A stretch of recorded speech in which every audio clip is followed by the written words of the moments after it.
అందరికీ వందనాలండి. ఎలా ఉన్నారు? బాగున్నారా? ఈ దినాన దేవుని యొక్క వాక్య ప్రకారం మనం చూసుకున్నట్లయితే 1 పేతురు రాసిన పత్రిక 1వ అధ్యాయము 23, 24, 25 వచనాలు మనం చూసుకున్నట్లయితే సర్వ శరీరులు గడ్డిని పోలి ఉన్నారంటండి.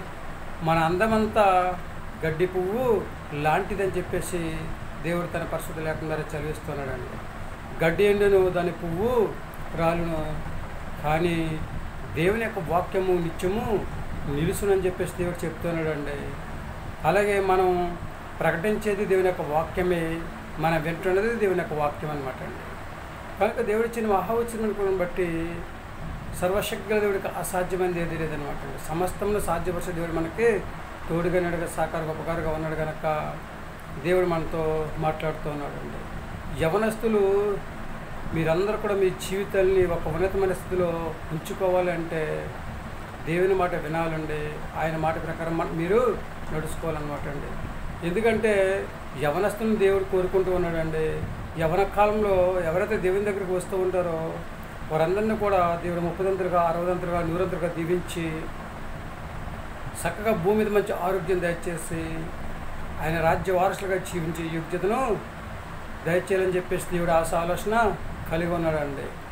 మీరు చక్కగా దేవుని యొక్క వాక్యం విని దేవుని యొక్క వాక్యం ప్రకారం నడుచుకుని దేవునికి అంగీకారంగా జీవించినట్లయితే దేవుడు మీ జీవితాన్ని సరిదిద్ది మీ జీవితాన్ని బాగు చేసి మీ జీవితాన్ని ఒక ఉన్నతమైన స్థితిలో ఉంచి మీకు కావాల్సిన సహాయాన్ని దేవుడు చేస్తూ ఉంటాడు అన్నమాట అండి.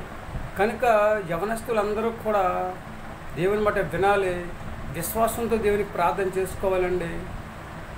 విశ్వాసంతో ఎవరైతే దేవునికి ప్రార్థన చేసుకుంటారో వారందరినీ కూడా దేవుడు ఆశీర్వదించి అభివృద్ధి చేస్తాడని చెప్పేసి దేవుడు తన పరిశుద్ధ లేఖనం ద్వారా చదివిస్తూ ఉన్నాడు అనమాట అండి.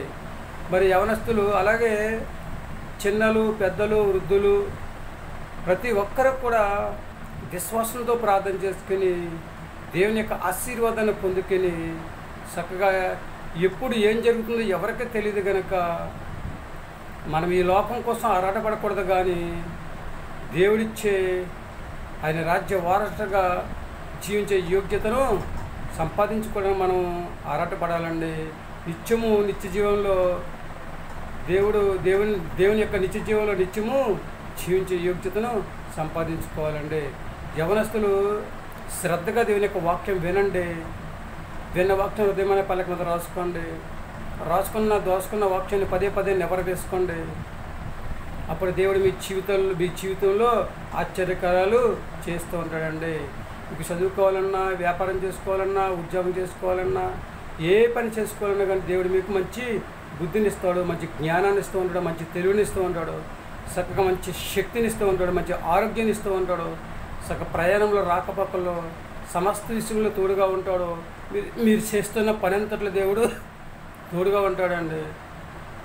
నీడగా ఉంటాడు, సాకారుగా ఉంటాడు, ఉపకారంగా ఉంటాడు. కనుక యవనస్తులు తప్పనిసరిగా దేవుని మాట విని ఆయన మాట ప్రకారం నడుచుకుని శ్రద్ధగా విశ్వాసంతో ప్రార్థన చేసుకోండి. ఎవరు దీవించబడతారు సార్? శ్రద్ధగా పనిచేసేవారు దీవించబడతారండి. అశ్రద్ధగా పనిచేసేవారు దీవించబడతారా? శ్రద్ధగా ప్రార్థన చేసుకున్నవారు దీవించబడతారా? అశ్రద్ధగా ప్రార్థన చేసుకున్నవారు దీవించబడతారు? ఒకసారి ఆలోచన చేసుకోవాలి యవనస్తులు. అలాగే యవనస్తులతో పాటు అందరూ కూడా విశ్వాసంతో ప్రార్థన చేసుకోండి. దేవుడు మనకి వచ్చే అపాయం నుండి, అలాగే ఆపద నుండి, అలాగే కీడు నుండి తప్పించి మనకే సహాయం అయితే కావాలో సహాయాన్ని దేవుడు చేయాలని చెప్పేసి ఆలోచన కలిగి ఉన్నాడు. కనుక యవనస్తులతో పాటు మీరు కూడా విశ్వాసంతో ప్రార్థన చేసుకుని దేవుని మాట వింటారండి. దేవుని మాట ప్రకారం నడుస్తూ ఉంటారా?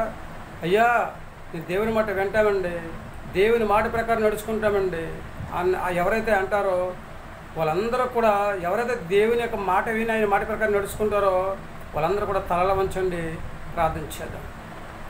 మహాపరిశుద్ధ పరలోకపు తండ్రి, ఘనమైన పాదం లెక్కలేని స్థుతిస్తుంది ప్రభావ. సర్వశరీరులు గడ్డి వంటి వారిని చదువు తండ్రి స్తోత్రం ప్రభావ. గడ్డి అని దాని పువ్వురాలను దండిస్తుంది, నిత్యం నిలిచేది నీ వాక్యమైన తండ్రి పొందాలి. మేమందరూ తండిస్తున్నాం ప్రభావ. నీ మాట విని నీ మాట ప్రకారం నడుచుకునే సహాయం తెచ్చండి. మరి ముఖ్యంగా యవనస్తులను ప్రత్యేక రీతిగా దీవించండి, ఆశీర్వదించండి. యవన కాలంలో తృప్తి వెళ్ళిపోకుండా తండ్రి స్తోత్రం ప్రభావ. మీరే కాశీ దాసి కాపాడి కరుణించి నీ కృప బలపరిచి నీ దివ్యమైన ఆశీర్వాదాలు పంపించి వాళ్ళు చక్కగా వాక్యం విని శ్రద్ధగా వాక్యం విని తండ్రి స్తోత్రం ప్రభావ. తండ్రి చక్కగా తండ్రి ప్రభావ విశ్వాసంతో ప్రార్థన చేసుకునే యోగ్యత ప్రతి యవనస్తులకు దయచేయండి. యవనస్తులతో పాటు చిన్నలను పెద్దలను యవనస్తులను వృద్ధులు అందరూ కూడా దీవించి ఆశీర్వదించండి. ఎవరైతే వివాహం కోసం ఎదురు చూస్తూ ఉన్నారో ప్రభావ వివాహం చేసుకోవాలని, అలాగే గర్భిణీ స్త్రీలను దండిస్తున్న ప్రభావ సంతానం బిడ్డలకు సంతానం దయచేయండి. అలాగే తండ్రి ప్రభావ ఉద్యోగం చేస్తున్న వారికి ఉద్యోగం చేస్తున్న వారిని దీవించండి. వ్యాపారం చేస్తున్న వారిని దీవించండి. చేతుర్తులు చేస్తున్న వారు దీవించండి. వాహనాలు నడిపే వారిని దీవించండి తండ్రి స్తోత్రం ప్రభావ. అలాగే తండ్రి ప్రభావ ఇంకా సర్వసృష్టిలో ప్రభావ అనారోగ్యంతో బాధపడుతున్న బిడ్డలకు అందరిని కూడా దీవించి ఆశీర్వదించి ఎవరికి కావాల్సిన సహాయం దయచేద్దండి. నీకు వందనాలు. ఈ చిత్త ప్రకారంలో తండ్రి స్తోత్రం ప్రభావ. తండ్రి ఎవరైతే తండ్రి స్తోత్రం ప్రభావ నీ మాట విని నీ మాట ప్రకారం నడుచుకుంటారో వారందరినీ కూడా తండ్రి ప్రభావ ఇక్కడ తన విశ్వాసంతో ప్రార్థన చేసుకుని దయచేయండి. ఎవరైతే ప్రభు నీ మాట వినుకుంటుందండి యవనస్తులు వాళ్ళ ఇష్టానుసారంగా జీవిస్తూ ఉంటారో వాళ్ళు మార్చి మారు మనసు పొందేలా చేసి ప్రభు వాళ్ళకు కూడా తండ్రిస్తుంది ప్రభావ మంచిగా మారి చక్కగా విశ్వాసంతో ప్రార్థన చేసుకుందంటే నీవు ఇచ్చే ఆశీర్వాదాన్ని పొందుకుంటే చక్కగా జీవించే యోగ్యతను దాయిచ్చామని మరొకసారి తండ్రి ప్రతి ఒక్కరికి మంచి ఆరోగ్యం దాయిచ్చామని మా ప్రార్థన ఆలకించండి. మా ప్రార్థన ప్రతిఫలం దాయిచ్చేయండి. మా కరుతరని యేసుక్రీస్తు ప్రవేశమైన నామములో వేడుకొంచున్నాం తండ్రి. ఆమేన్. అందరికీ వందనాలండి. తిరిగి దేవుని ఆశీర్వాదాలు మీకు తోడుకున్నాను గాక. దేవుడు మిమ్మల్ని దీవించి ఆశీర్వదించను గాక. ఆమేన్. మన 100% కూడా దేవుడి మాట విందామండి. యవనస్తులందరూ కూడా దేవుని మాట ప్రకారం నడుచుకోండి. దేవుడిచ్చే ఆశీర్వాదాన్ని సంపాదించుకోండి.